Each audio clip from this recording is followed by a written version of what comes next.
In episode 15, when Prezel gave up against D-Man and declared him the winner of their battle, the heroic gangster didn't know what to say at this point because this was the first Zoe to submit to him and accept defeat. Normally, a Zoe would be persistent against him in battle. "That's right, lad. I surrender." "Now what are you going to do with a poor old soul like me?" Prezel said. "Execute you, I hope," suggested Sinbun jokingly while landing next to the old Zoe man. "What type of Zoe surrenders to a peasant?" she then scolded. "You can behave like a peasant and look like a peasant, but you cannot defeat a Zoe like a peasant," Prezel told her. Sinbun laughed out loud and said, "Are you telling me this little rugrat is ruler tier?" She found this too funny to believe. "What I am saying is that the boy is not a peasant if he is able to defeat a Zoe. Therefore, I did not surrender to a peasant," explained Prezel before Tosat came running from the distance faster than the flash. "There you are," he said to Sinbun. "Who is this ruler?" questioned Prezel. "I don't know, some guy that tried to warn me about the Zoe threat," responded Sinbun with lack of care. I know you. You the fast dude I beat up not too long ago." D-Man finally spoke. "What a surprise," responded Tosat flatly with sarcasm. "Look on the bright side. At least you and Grandpa over there didn't end up like me," said Sinbun before Bicet came flying from the distance. "Speaking of Zoes that lost to me, here come another one of y'all fuck niggas," pointed out D-Man before the Zoe atheist landed near the other three Zoes. "Great, the non-believer is here," commented Tosat. The feeling's mutual," spoke Bicet with hatred. "Damn, I guess I'm having a reunion with my 4 Zoe victims," joked D-Man. "Make that 6, spoke Pankyuk as him and Wafer landed near the other Zoes. "You guys too?" responded Tosat in disbelief. "Affirmative," answered Wafer. "That's the problem with the new generation. The Zoe clan has grown soft, which is why you young people need to be doing your stinking jobs as rulers instead of sitting on your comfortable thrones getting pampered all day every day," nagged Prezel with annoyance. "How can you even do your job as an intoxicated cripple?" criticized Wafer, smelling the alcohol on the old Zoe man's breath. "I may be old, I may be a little crippled, but at least I'm a lot stronger than you, weakling," retorted Prezel before Pankyuk angrily said, "Hey, that's my co-ruler you're talking to like that, you living fossil." "What a lovely couple. They should die together holding hands," joked Sinbun cheerfully. "I know you're not talking about anybody dying when you're one punch away from looking like a corpse," insulted Pankyuk, referring to the female tyrant's battle injuries. "Go fuck yourself," snapped Sinbun with rage while shoving the male co-ruler before Bicet stepped in between the two of them and said, "Easy now. Let's calm down." "Is this coming from the same individual that practices atheism?" criticized Wafer. "Exactly. I'm not listening to a non-believer. I'd rather execute the scumbag," said Tosat. "You're the weakest Zoe standing here, and you're talking about executing me?" responded Bicet with anger. "At least I'm faster than you, filthy devil worshipper," retorted Tosat before the 6 Zoes started arguing back and forth with each other while D-Man just quietly listened to them, thinking to himself, "Man, fuck that. Hearing them go at it is way more funnier than whipping they asses." Eventually, Pankyuk got tired of everyone arguing and walked away from the bickering group only to get their attention by shooting them with a huge energy wave while yelling, "All right, everyone just shut the hell up." They all stopped arguing with shrieks as the energy wave hit them and knocked them off their feet with an explosion, but the blast didn't do any serious harm to them.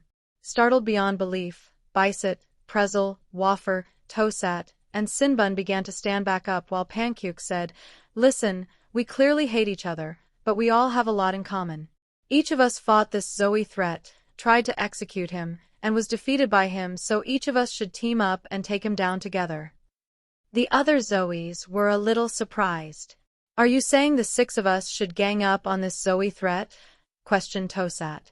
Pankyuk nodded and said, "Me and my co-ruler already tried to defeat the creature together, but even both of our strengths combined wasn't enough to bring him down, but the 2 of us plus you 4 would easily destroy this threat."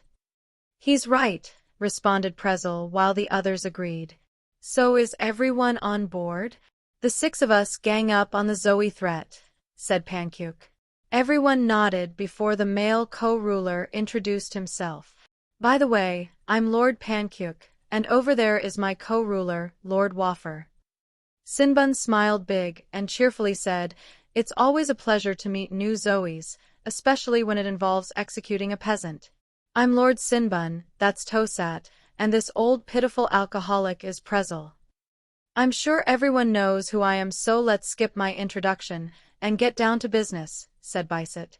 "Man, y'all pussy as hell for trying to jump me," D-Man finally said with bravery. "Let's get him," insisted Tosat, and with that being said, the six Zoes were about to attack the heroic gangster but were interrupted by a girly voice that yelled, "Stop!" as the noise came from the sky. D-Man looked up and saw none other than Lord Muffrin herself as she came flying from the sky, landing next to him. D-Man was extremely surprised to see the female Zoe thief, believing that he would never find her, but she found him. "There you go. I been looking all over the planet for yo ass. Where my fucking phone and money at?" he confronted, forgetting all about the fact that 6 Galaxy Busters were trying to jump him. "Who are you?" questioned Bicet. "I'm Lord Muffrin, and I can't let you rulers hurt D-Man," responded Muffrin, getting in front of D-Man with both of her arms out, surprising the other Zoes. They couldn't believe that she was trying to protect a being that was a threat to all Zoes. "Stand aside, young lady. Like him, you're just an ignorant child that doesn't know what they're talking about," spoke Wafer calmly while D-Man became speechless because the same Zoe that set him up, poisoned him, and stole from him was now trying to protect him from the other Zoes. "Lord Wafer is right. How can you defend him? That monster will kill you where you stand," warned Tosat. "What? D-Man is not a monster.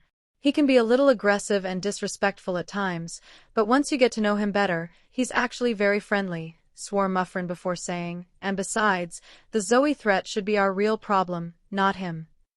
"He is the Zoe threat, you idiot," snapped Sinbun with anger. "Oh," realized Muffrin. "Now get out of the damn way, youngster. We have some executing to do," said Prezel with annoyance. "No, I won't let you kill him. This is all a big misunderstanding. D-Man is not what everyone thinks he is," swore Muffrin before Pankuk spoke with harshness. "Since you are willing to put the Zoe clan in danger by trying to prevent the Zoe threat's death, then you shall be executed first." Now angered, D-Man stepped out from behind the female Zoe thief and said, "Now hold the fuck on.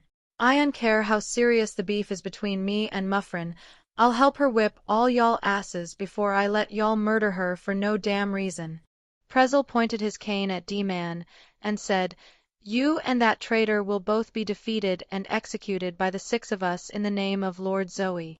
"In the name of Lord Zoe," repeated the other 4 Zoes loudly while Bicet just agreed because he didn't believe in their god, and Muffrin's eyes widened in fear because she didn't think that it was a good idea for her and D-Man to fight 6 Zoes with 5 of them being stronger than her. D-Man took a defensive stance and quickly moved closer to Muffrin to protect her while they both watched as 6 other well-known Zoes surrounded them with intentions to attack and kill. The heroic gangster found the situation quite ironic due to the fact that him and his purple female enemy were trying to protect one another from her own kind as she looked around at the purple attackers to ensure herself that he didn't get harmed by them. However, D-Man wasn't afraid, but Muffrin was. "What are we going to do, D-Man?" she fearfully asked. D-Man became a little annoyed by her question and said, "Watch you mean what we gon' do? We finna fight these foos. That's what we gon' do." To be motherfucking continued.